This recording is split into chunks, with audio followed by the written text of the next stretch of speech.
Good afternoon, and welcome to the American Antiquarian Society's virtual book talk series. Today's program features author Matthew P. Brown and his new book, The Novel and the Blank, A Literary History of the Book Trades in 18th-Century British North America, which was published earlier this year by Johns Hopkins University Press. The virtual book talks feature recent scholarship broadly related to book history, print culture, and material text, and they're often related to research conducted here at the American Antiquarian Society. AAS is situated on the ancestral homeland of the Nipmuc community, who remain an active presence here in central Massachusetts.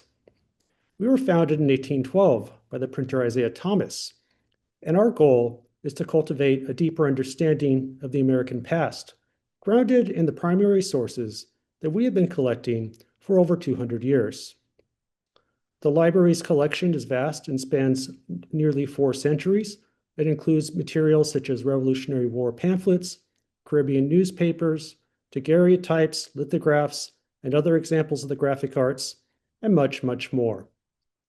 AAS fosters an inclusive community of inquiry through our public programs and generous support for research.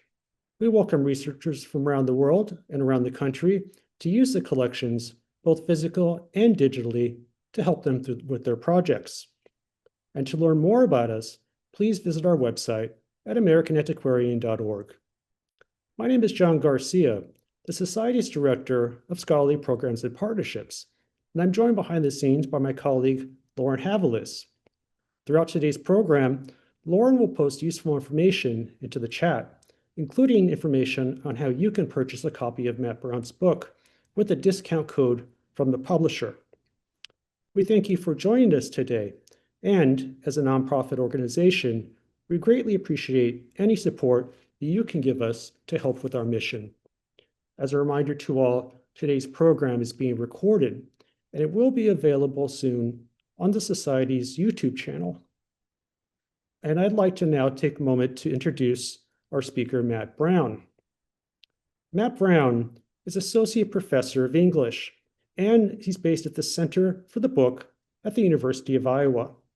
His first book from Penn Press was The Pilgrim and the Bee, Reading Rituals and Book Culture in Early New England, and it was a finalist for the Best First Book from the Modern Language Association. He is published widely in journals such as PMLA, Philological Quarterly, American Literary History, and he has published many essays and reviews in places such as Material Religion, American Historical Review, Early American Literature, the William and Mary Quarterly, and much, much more. Recently, his work has turned towards curriculum and pedagogy, partially through a 3-year National Endowment for the Humanities grant, which he leads with the co-PI, the historian Elizabeth Yale, at the University of Iowa. And this focuses on teaching global book histories through using a hands-on studio approach. And he has also published a contribution on teaching with artists' books for the recently published edited volume, Teaching Text Technologies and Critical Bibliography Among the Disciplines. And now I'm excited to turn things over to today's speaker. And I also want to point out that at the end of the program, we will have a Q&A. So please put your questions into the Q&A function at the bottom of the screen. Matt Brown, please take it away. Thank you, John. It's really a joy to be here. I want to begin by acknowledging that I give this talk from the unceded lands of the Sauk, Iowa, Meskwaki, Sioux, and Kickapoo peoples. With that acknowledgement comes responsibility, and it is joy-giving, life-affirming, soul-nourishing, and community-building to do that work of social justice. And I hope we all share that project in these dark days. A huge thanks to John and Lauren for organizing this. I love the generous dome of the Antiquarian Society. I wish I was there now. I've actually written about that sort of quasi-spiritual / quasi-erotic nature of the reading room in archives. Don't turn your dirty minds. Don't go there. It's erotic in a very clinical, neutral way. So it's a real honor, and thanks to everyone for joining in here today. I thought I'd begin by I got to get my slides up. So just a moment. Where are they? Here they are.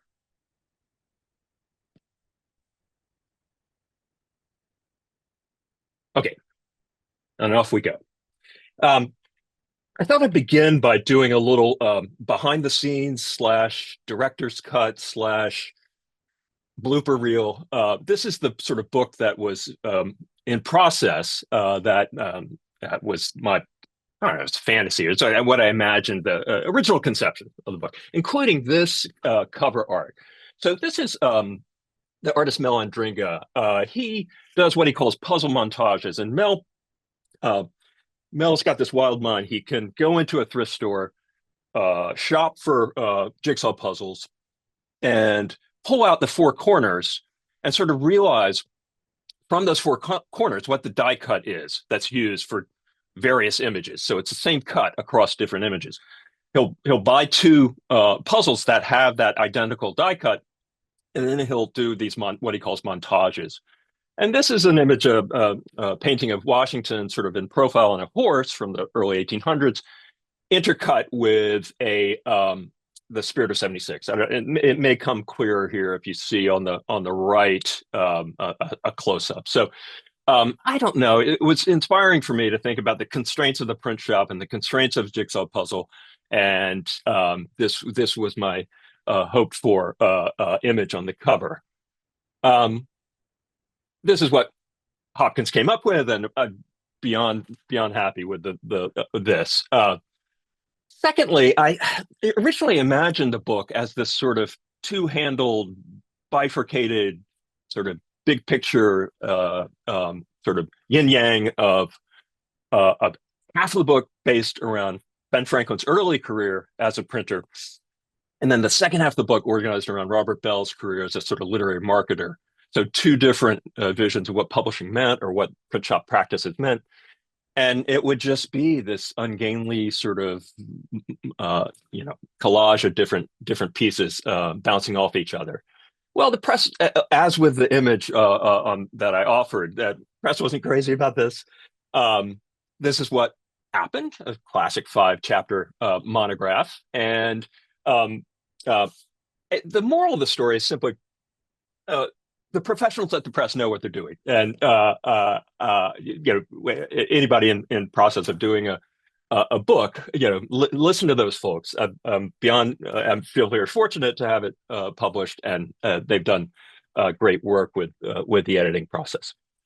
I did stick to my guns with the title. They weren't crazy about the title, and I hope it resonates, or at least through talks like this, maybe it can help be explained. But what I'm after is a kind of continuum of literature, and this will come clear hopefully as the talk proceeds, but a kind of continuum from legal forms, the sort of ephemera of the print shop, the blank, up to what we see as conventional literary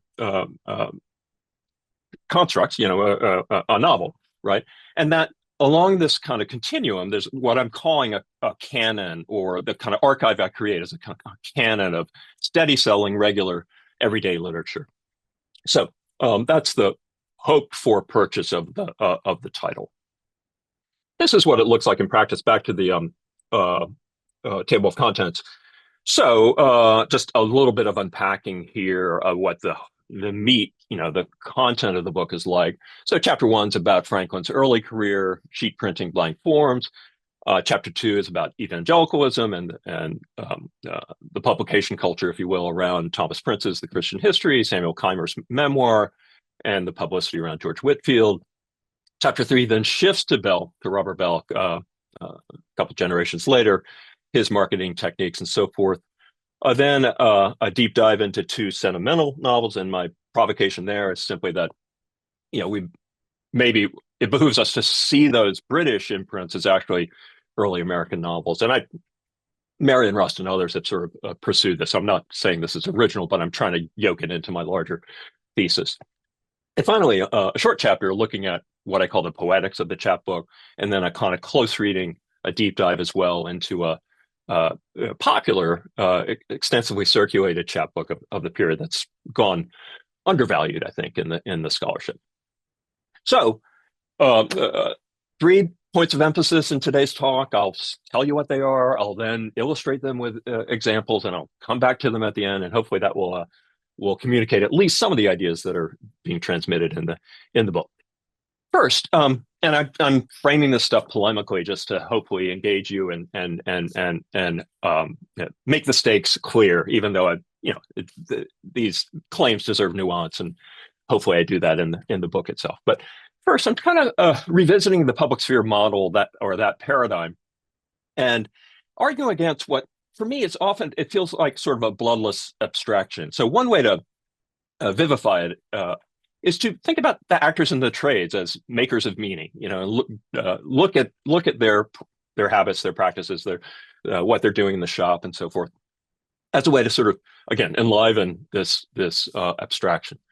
Secondly, it's to think about the public sphere in terms of its subjectivity, the subjective life of what I'm calling here, it's a subjective life of publicity.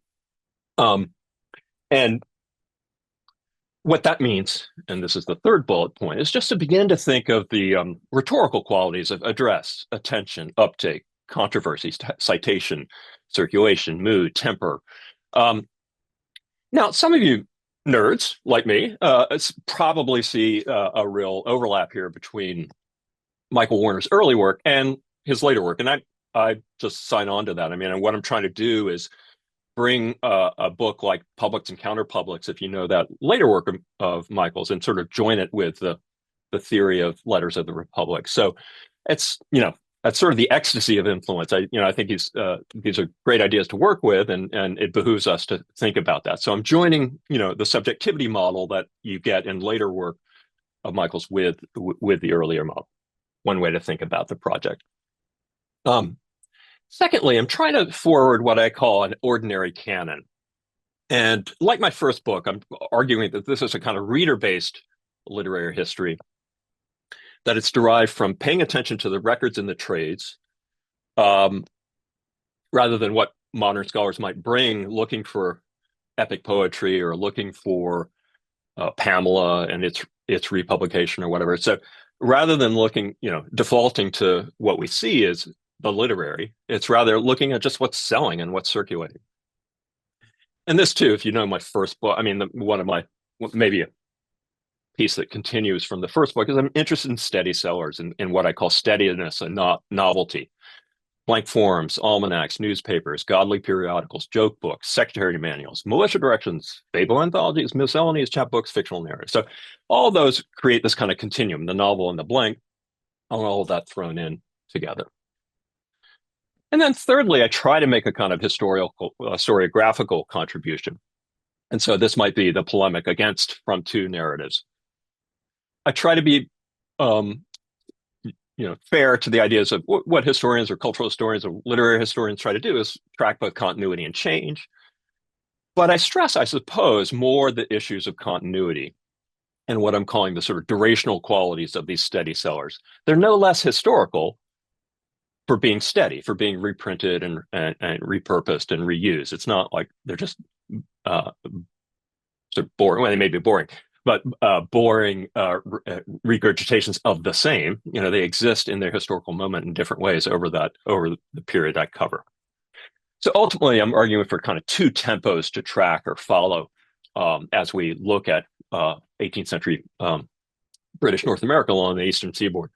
The first tempo is sort of the constant of regular output of blank forms, of steady sellers, that the shop just sort of churns that out in order to stay in business. Blank forms were, the shop was more like a Kinko's than a Knopf, So blank forms again, artillery summons, bills, deeds, warrants,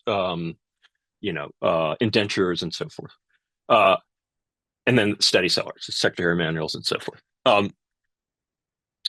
And then the second tempo is these moments of spike or surge, and they happen around the revivals in the 30s and 40s, and then the political pamphleteering of the 60s and 70s. So two sort of moments of where that rhythm changes a bit. And, again, back to maybe that original conception. I don't know if it works anymore, but I try to actually literally toggle in the way the book proceeds between moments of change and moments of continuity. So the form is trying to recreate, that rhythm and keep both of those rhythms in mind. All right. Finally, then, another methodological emphasis, if you will, is to think about format and the sheet. The sheet is a unit of meaning, a kind of sheet culture rather than print culture, if you will. And I'm really standing on the shoulders of giants. I think of Derek Spires, Meredith McGill, Bridget Fielder, Jonathan Sankeen, and Hugh Amory, all folks who are shifting our attention away from the bound book and making us aware of periodicals, pamphlets, sheet-based printing, right? So those are my inspirations or models here, and I'm trying to build out from that work. Rest of the talk will just be to walk you through three instances of where I'm trying to deal with kind of sheet-based printing or the ordinary canon or publication culture, if you will. So these are maybe the other added value of this talk is simply that these are illustrations that didn't make it into the book, right? You can only provide so many images. So first, just to think about blank forms. And this is just to kind of give you a taste. From Boston, 1733, here you see the mix of printing and handwriting. I follow Peter Stallybrass's idea that printing sort of incites manuscript rather than this, again, a from to or this replaces that kind of argument. But you also get a taste of the texture, the quality of signing, the mark of the figure rather than necessarily the full name, the seals. So, and you can also, hopefully through this image, see the folds that sort of make up the residual long-term history of such an artifact. Another blank form from the Rittenhouse papers at the Library Company.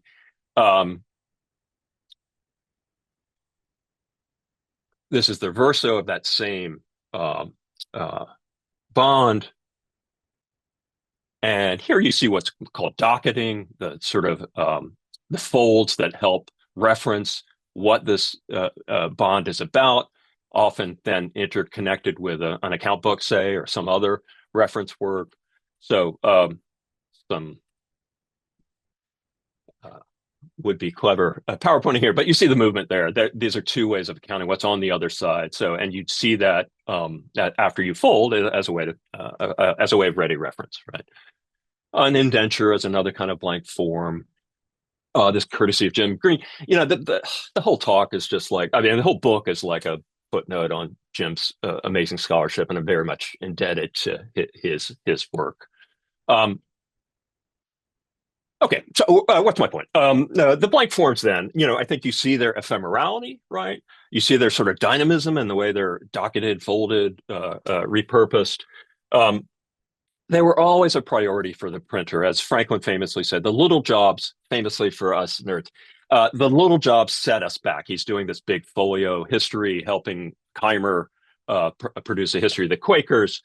But the little jobs set us back on that larger project, and they always took priority. That's cash on the barrelhead, ready money. You also see what I call the sort of the texture of everyday life with these ephemeral documents. So I think they meet up with what I'm calling this kind of ordinary canon. And back to my point about historiography, they're just a kind of constant of the shop through the 1780s. So and onward and beyond, job printing carries forward through the 19th century. So these necessary items sort of are again a kind of constant presence. My second cluster of images and ideas are organized around the chapter that deals with the revivals and evangelicalism. And here again, the periodical, the Christian History, is a 2-year magazine edited by Thomas Prince, the minister Thomas Prince, and his son. And I want us to think through what the text means as a periodical, but also, it becomes a sort of bound edition that Prince himself annotates, and that's the content or the substance of my forthcoming. The images on their way in this PowerPoint. So, what are we talking about? This is a kind of periodical in the period that reports on the revivals, both local to New England, but also overseas as well. This is the 4 pages I spent some time on in the book. This is from the New York Public Library. We'll come back to these and magnify them in a moment. It's an uncatalogued artifact in the NYPL. Prince, again, is a editor of the magazine's a minister, and he's also a historian, right? Again, I know AAS folks probably know that, but I just want to clarify for any non-specialists, or if I'm so lucky to have folks attending in that fashion. So you see 4 pages of densely annotated marginalia here. What I want to say is that the marginalia is both content and form can be informative here to teach us something about publication culture.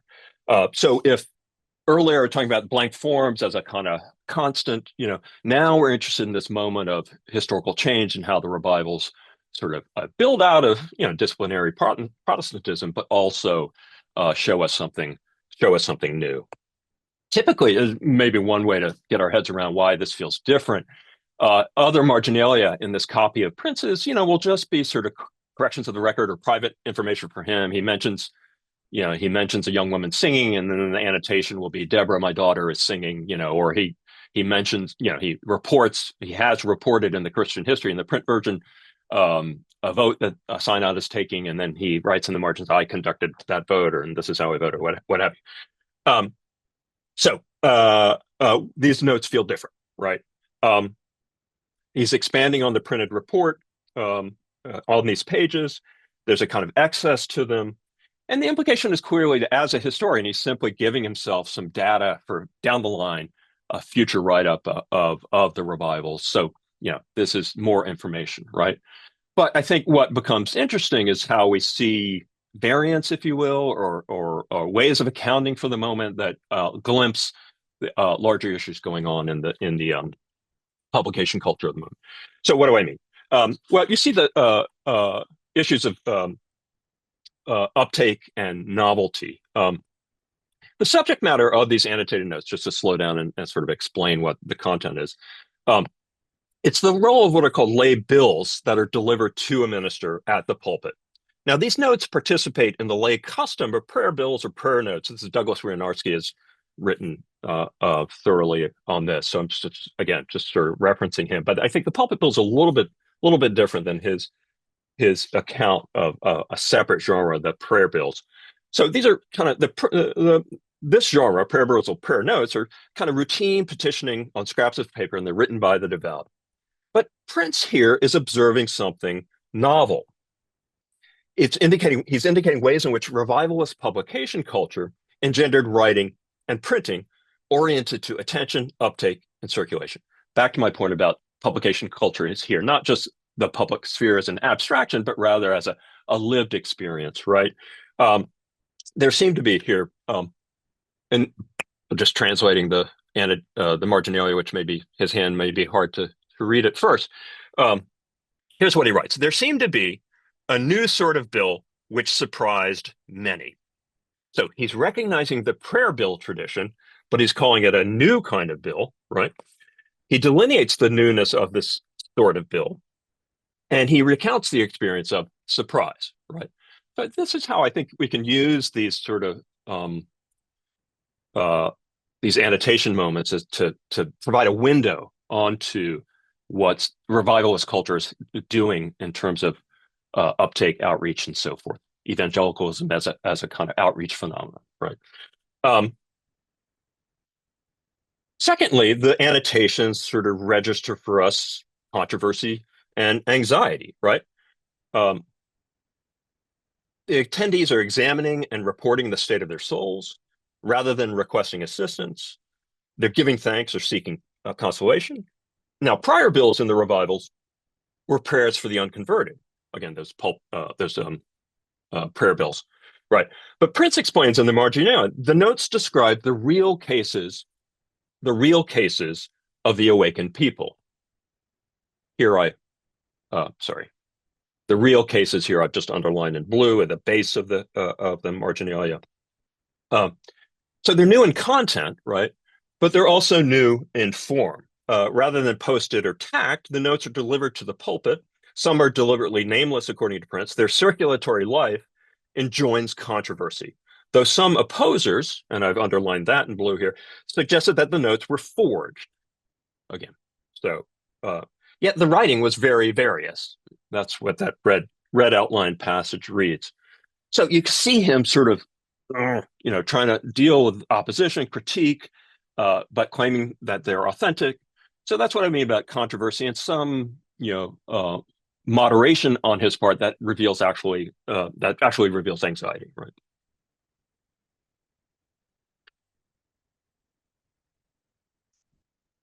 Trying to move forward. Oh, here we go. Um, so what's happening? The Prince calls the note writers into a study. It's a kind of pastoral use distinct from visiting and consistent with the ministerial anxiety of revivalism. Um, Sorry, here we go. Uh, Down at the base of the page, we're in that blue cordoned off marginalia. Um, the awakened people repair to us for pity and help. The other subject matter here is the types of convert, right? So the blue bracketed material that's printed here is a kind of generic report of the types of convert during the revival's witness in this moment. Annotations from pages 391 to 393 expand on that, right? So we could say that the laity is inclusively represented across rank and status in a kind of ascending order from youth to young men and women, and then in the middle there, folks of color, and then heads of family, and then the aged and those in full communion. So it's kind of both inclusive, but also a kind of ascending hierarchy. What's interesting, though, if we look carefully at his annotations that revisit the printed material in more depth, is that he's hyper conscious of young men, right? So the expansion here, the annotations, the variants from the printed edition as he annotates the material, constantly point out young men, young men, young men. YM, he gets to the point he's got to abbreviate it. It's got so many young men. So I think these gender dynamics matter, right? I mean, and perhaps not unlike the kind of moral panic now around the socializing of young men. It's showing his worry about a male authority moving forward from this younger generation. Perhaps a classic old story of New England, but also roped into male anxiety, if you will, about the proper role. So really pushing hard on the fact that young men are being moved in this moment. Both perhaps accurate account, but also reflecting his own worries and neuroses. Oh yeah, there's another YM. So big picture, what's going on here? Again, to route it back to my emphases or my points that I'm trying to make. How are we doing? Yeah, we got. I think you see the role of publication culture in the pulpit bills as a kind of genre. It's new. They are seeking out the attention of a minister. The minister is attending to the laity. There's uptake. There's controversy that Prince feels around that uptake, and they're kind of circulating. They're circulating after the fact as well. I want to clarify. We don't have an archive here of these particular pulpit bills. It's secondhand reporting that Prince is doing about them. But I think, it is testimony of these scraps circulating. And so I think the lay pulpit bills are kind of part of a media surround, if you will, that defines evangelical outreach and turning. If we go back to publication culture, attention and turning, that's the sort of goal of revivalism. So you can see how it meets up with print, manuscript, orality, oratory, and so forth. So that's, one way to think about the media surround. And obviously, there are tons of scholars who've done important work. And again, I'm on the shoulders of giants here. But if Harry Stout, Frank Lambert, and Michael Warner, respectively, think about gestural culture, oral culture, print culture, I just want to make space here for manuscript culture, right? That the lay pulpit bills are evidence of the revival through a kind of handwritten scrap. So we might then say that's part of big picture. That's part of this ordinary canon I'm trying to argue for. On the one hand, the periodical publication of the Christian history, and then something like these paper scraps, right? Ultimately, in terms of historiography, I think we get to revisit the revivals and just look at Thomas Prince as an editor kind of laboring over how to moderate the energies and tensions. Again, perhaps not new news for specialists with the revivals, but I think, all through, and part of what I'm just arguing in that chapter is just Prince's moderation is always strained, and we're getting to see that that him trying to manage the revivals, trying to encourage their energy, but also appease conservatives who find it too extreme. So that's a way in which I think you're feeling or experiencing historical change, at that moment. One final example,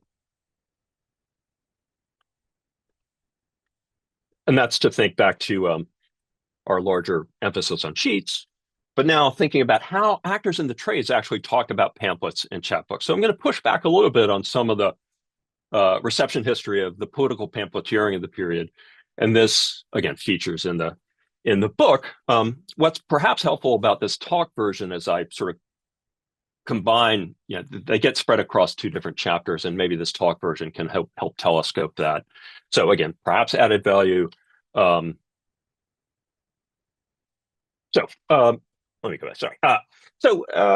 Scholars have looked at chapbooks, of course, in the period. They haven't been ignored or neglected. I'm not saying that's the case in my book. And I just name check William Gilmore, Victor Newberg, Michael Winship. They've researched distribution, itinerant peddlers, and small books. But I think all would agree there's very little evidence to go on.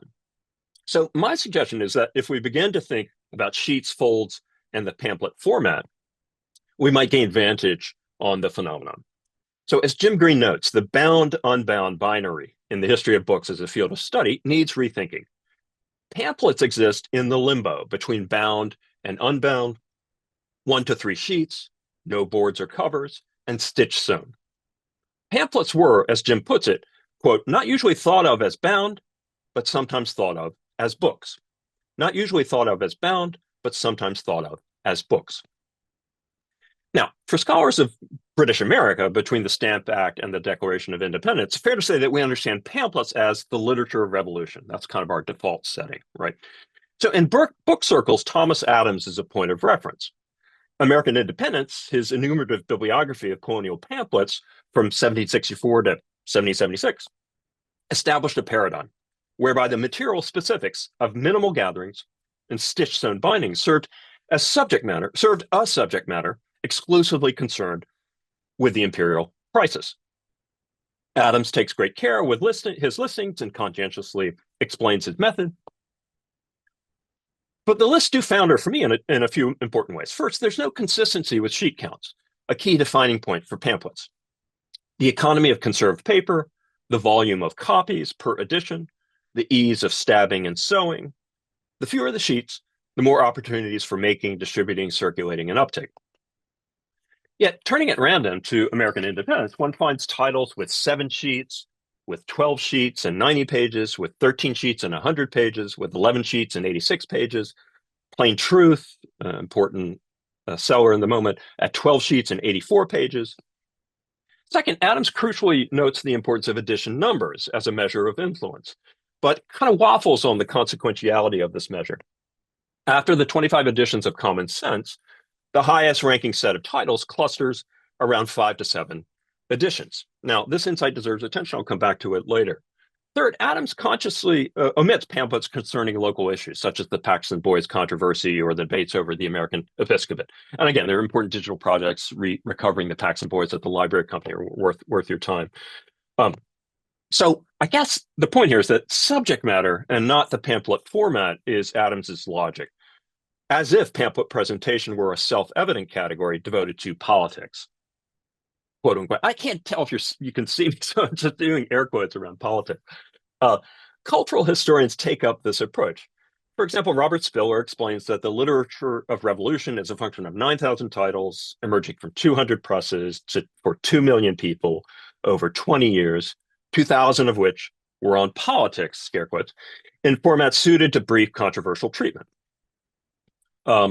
Debates over internal versus external taxation, virtual versus actual representation in parliament, as Thomas Philbrick puts it, the source and scope of political authority, the basis and extent of individual rights, and the enigmas of human nature, close quote. I think we all mostly comply with this reception history of what pamphlets mean. But actors in the trade did not see pamphlets in that fashion. So trying to return to our historical moment and listen to those historical actors, right? So these next slides just show us the muddiness with pamphlets and chapbooks get labeled by booksellers. Here's Zechariah Fowle describing the following pamphlets, and a whole range of entertainment gets called pamphlets here. Again, so not the legal debates of the literature of revolution, but Fowle naming things like 6 dialogues for two young ladies, a history of a lewd woman, whole duty woman. All these rank for him as pamphlets. Fowle on the title page of this same book, the chapbook, describes it as sold at the printing office in Marlborough, where maybe had a variety of small histories. So another category here for understanding little books, pamphlets, chapbooks. Andrew Stewart here in Philadelphia, a seller who lumps together plays, farces, pamphlets, and ballads. But his that's at the title page on the left. But then at the end of the same edition, he includes devotional works under this category of pamphlets. That's on the right. So the Art of Preaching, the Shorter Catechism, and so forth. Nolan Hazard's catalog from New York, 1771, everything from a digest of Blackstone's law to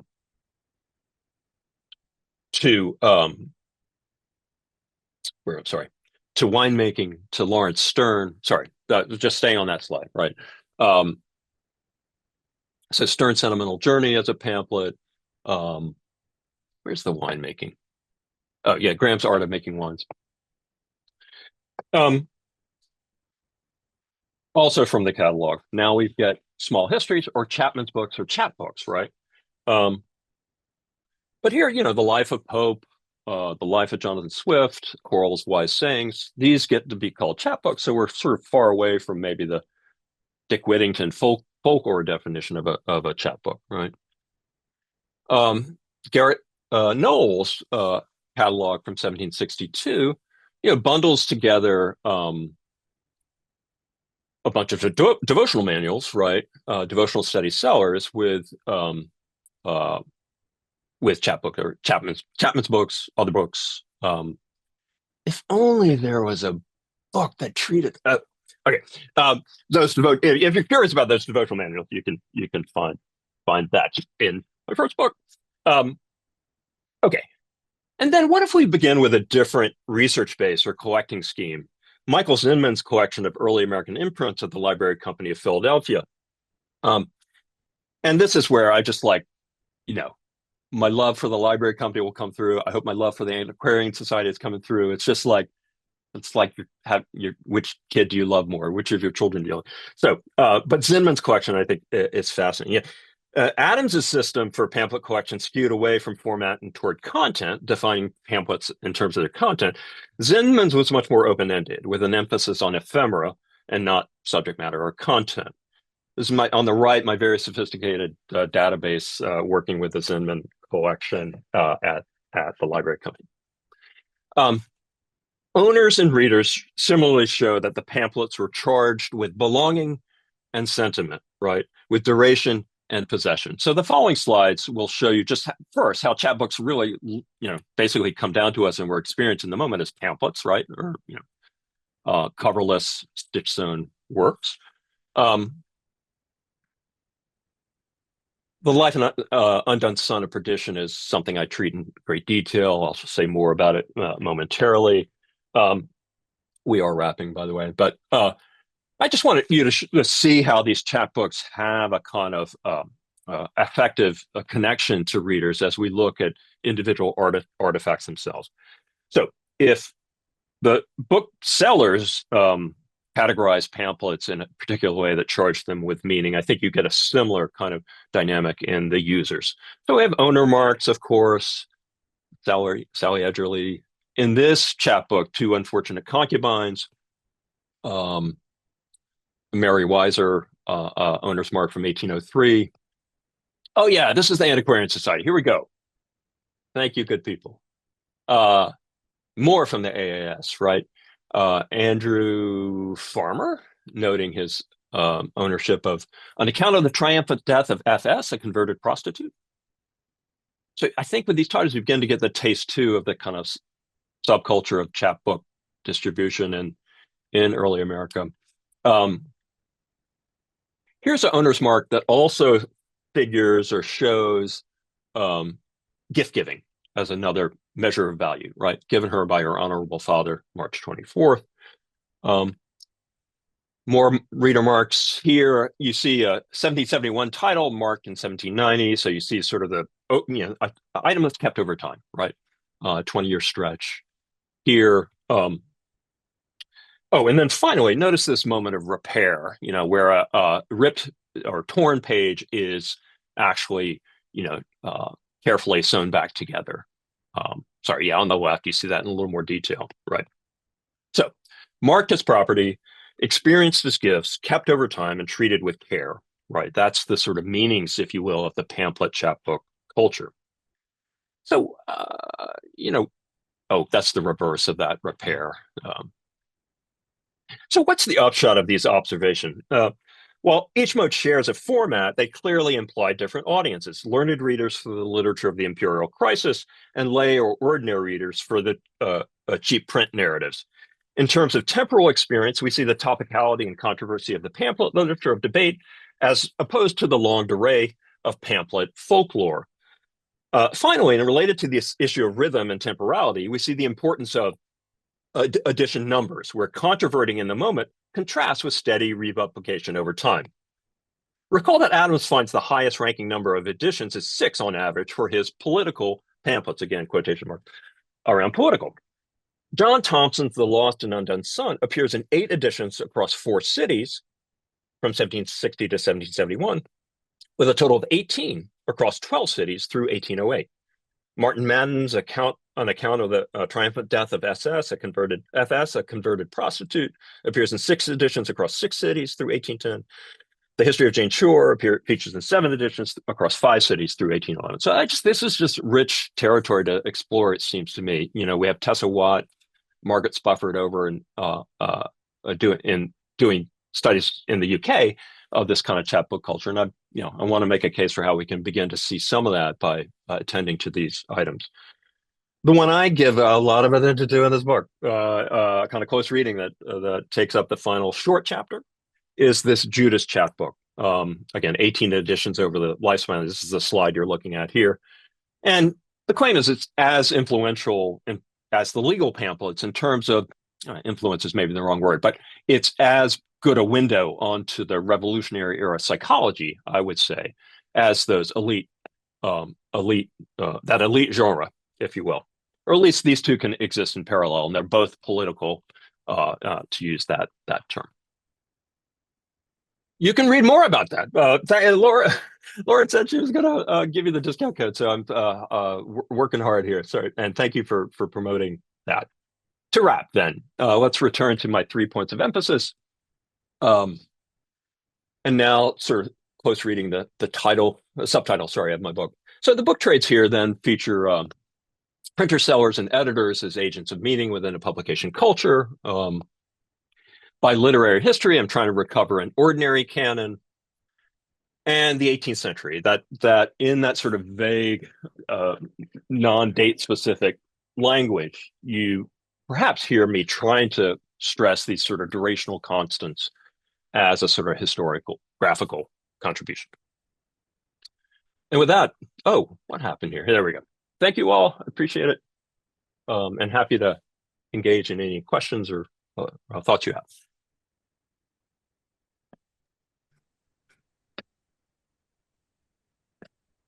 Sorry, I'm trying to, there we go. Okay. Matt, thank you so much. That was really, really great. And you've given us quite a bit to chew on for the Q&A. So just again, once again, as a reminder for those of you who are tuning in, please put your questions into the Q&A function at the bottom of your screen. I see there's a few coming in. I just want to kick things off with a question for Matt. Uh, and this is, I think, is goes back to both your introduction and where you ended. I think one of the most interesting contributions is this idea of publication culture. But there's a couple of other terms that came up in the book that are featured throughout, and I didn't hear them necessarily, but I think it's definitely implicit in all the materials you're talking about, which is uh, small data. This is a term that comes up quite a bit. I'm curious how that fits in to the bigger project. And you ended by saying it's an 18th century project, but throughout the book you say it's the short 18th century or a shorter 18th century. So I'm curious then about what does small data mean, maybe how it's useful for yourself and for others, and then also this idea of periodization with the short 18th century. Yeah, great. Thanks so much, John. Great questions. And the maybe I'll take the last one first. I mean, the short 18th century, the term of art for our field is the long 18th century and typically covering 1660 to 1800. And so it's something of a rethinking of that. Part of it is again, maybe format driven. We think of long epics or Clarissa or something as matching the longness of of the 18th century. But the 18th century is full of couplets and aphorisms and proverbs, right, and brevity. And so shortness there refers partly to just trying to tap into a culture of succinct and concise. Right, this comes up. That's Franklin's ideal in terms of rhetorical style and rhetorical strategy, as he says in his essay on literary style, which is part of what I treat in the book. So it's partly that kind of emphasis, but the other is literally parameters of the 1720s to the 1780s, a 60-year stretch. Why define it that way? It's simply that in British North America along the eastern seaboard, that's the shift in the ballooning, if you will, of publishers up and down the eastern seaboard and printers, right, and booksellers. So, as Michael Warner says in the Letters of the Republic, the technology stays the same, but you get this expansion, and actually printers outpace the population proportionally, right? So it's trying to treat that 60-year stretch, and then it's capped in 1780 simply because, well, one, the war, and two, the industry changes a bit after then, partly through machines, the change in technology, but also simply the expansion and new nation status. So that's kind of the week but so shortness refers both to a 60-year stretch, a weird way to define the 18th century, but also kind of the brief documents that or brief pieces of rhetoric that I kind of track in the work. Sorry, your second question. Small data. Yeah. So I think you've got maybe a taste of that in the way I'm trying to really work like a dog with a bone on that annotations of Thomas Prince. And I guess my claim is that embedded within those moments of small data, we can glimpse or bring forward kind of all the energies of the revivals, right? So it's again to sort of work granularly or from the bottom up to sort of see see that experience, to tap into subjectivity, to publicity, to address, to attention, to uptake. It's also part of a larger, gentle, I think, polemic against big data or not the DH. Well, what do I want to say? Just that certain kinds of texts are not going to get remediated, such as those Prince annotations. And so I think if we turn our eye to them, we can sometimes use those as a kind of wedge or leverage into rethinking what distant reading or masses of tabulated word frequency, what what that does and doesn't tell us. And so it's partly a pitch, and it's also, it's my love letter or Valentine to places like the AAS and the Library Company, which is to say, you know, get on the ground in those reading rooms and just look at the weird uniqueness and specificity of some of these artifacts.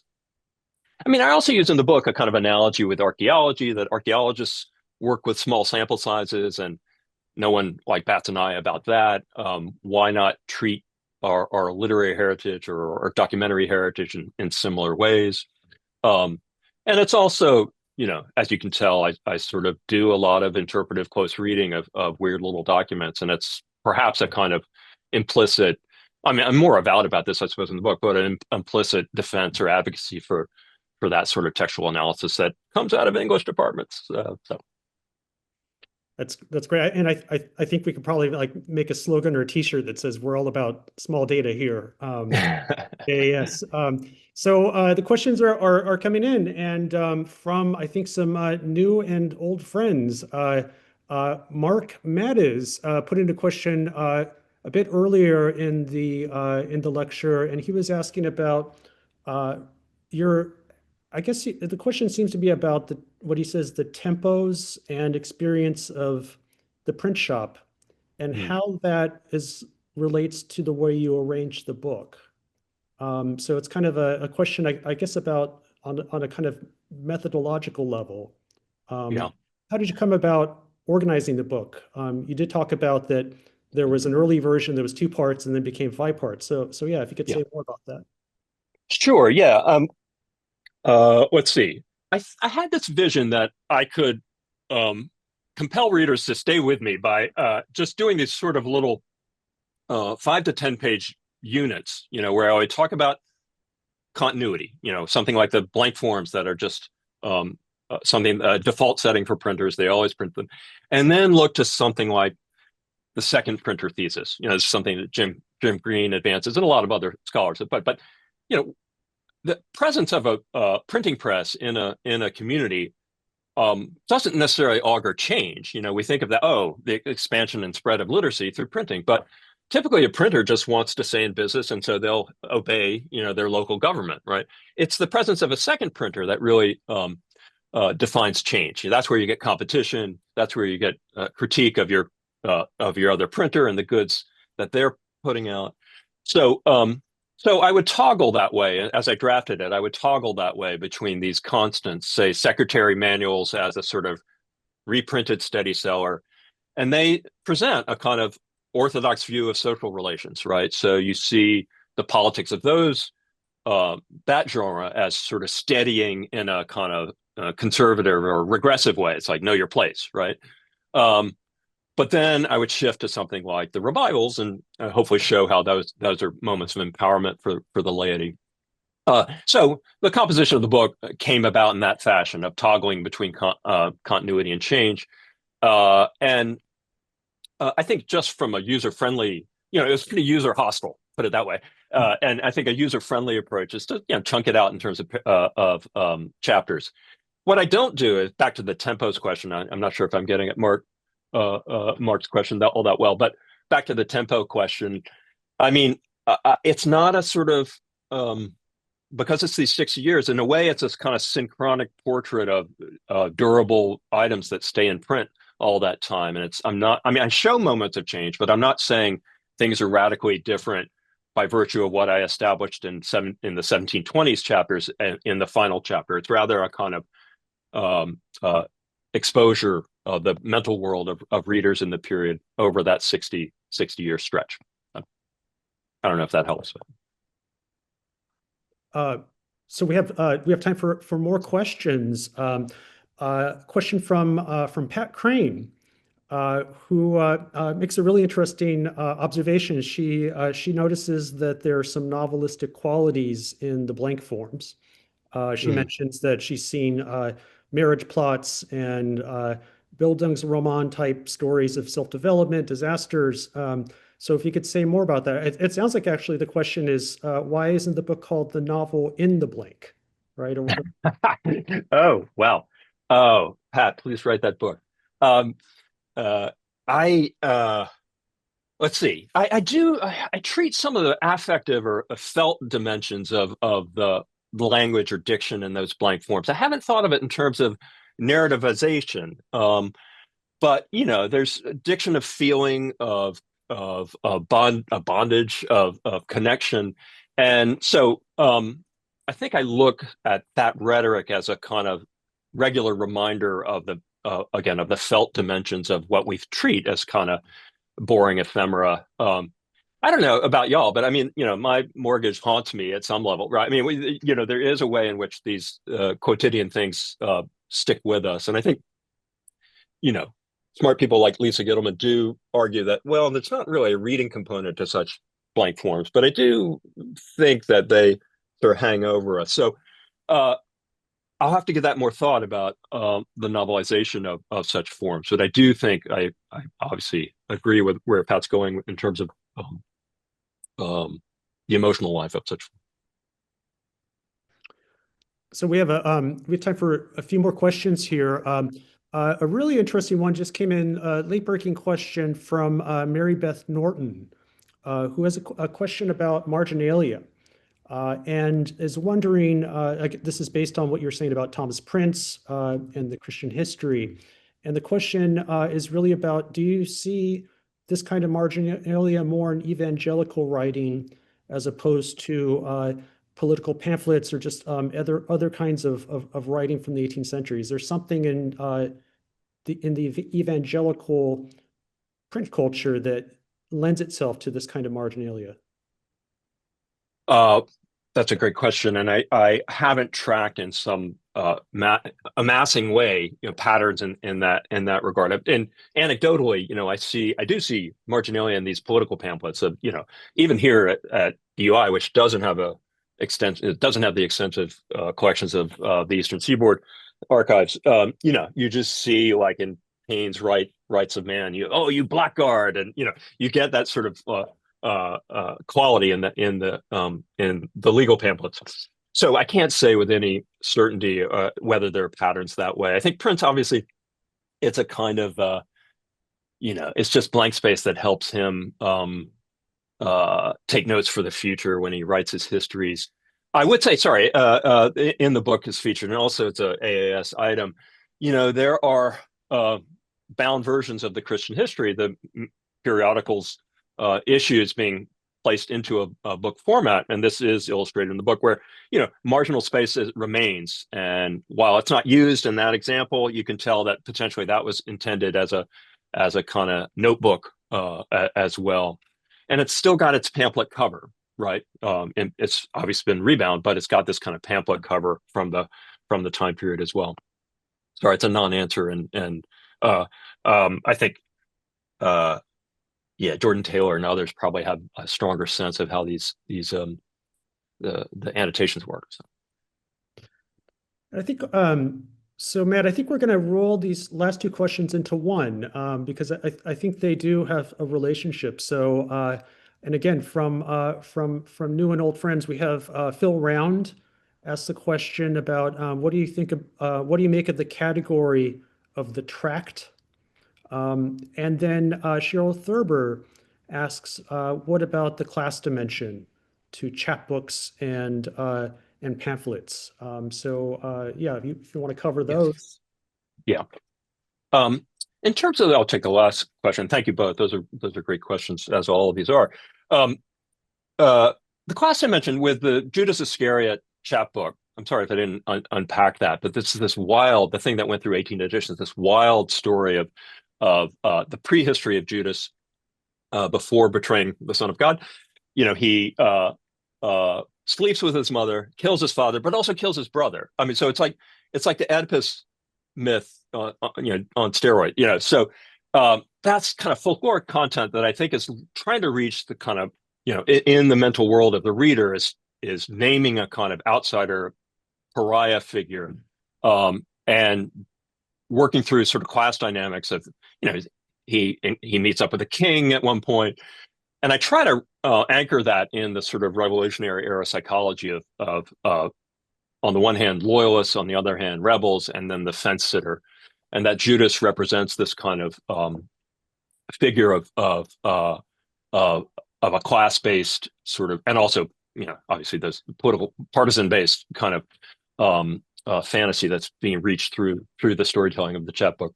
Obviously, we don't have a lot of the distribution by peddlers out in the city, but also outside the city, I think reaches a different kind of market. So I guess I would say there's kind of class fantasy or power fantasies within the content of those works. Tract, I need to give that more thought. It wasn't maybe because I lean away from learned writing, that tract as a genre category typically belongs there, I suppose. But I'm willing to entertain that a bit more. I should, give that more thought. And but I guess that my short answer would be that. Great. Thank you, Matt. This has been great. And, I do have to say, recommending the book to anybody who's viewing the program for many reasons. And one of them is you just make this stuff seem so interesting, right? The short century, there's a lot in there, and you really make that come out loud and clear. So thank you. Unfortunately, we do have to wrap it up today. I do want to highlight just our last program, public program of the year. We do have many more coming up in 2026, and those are continually being updated on the website. But our final public program is going to be on Thursday, December 4th, and there we'll be joined by historian Karen Wolf, who will be speaking to us about her newest book, Lineages, Genealogy and the Power of Connection in Early America. And that's going to be a hybrid program, so it'll be both in person here at AAS and also will be streamed online. We have many, many other programs coming up, as I mentioned, so please check out the website. Thanks once again, Matt. This has been terrific. And everybody, please have a wonderful afternoon. Thank you. Thank you all so much. Appreciate it.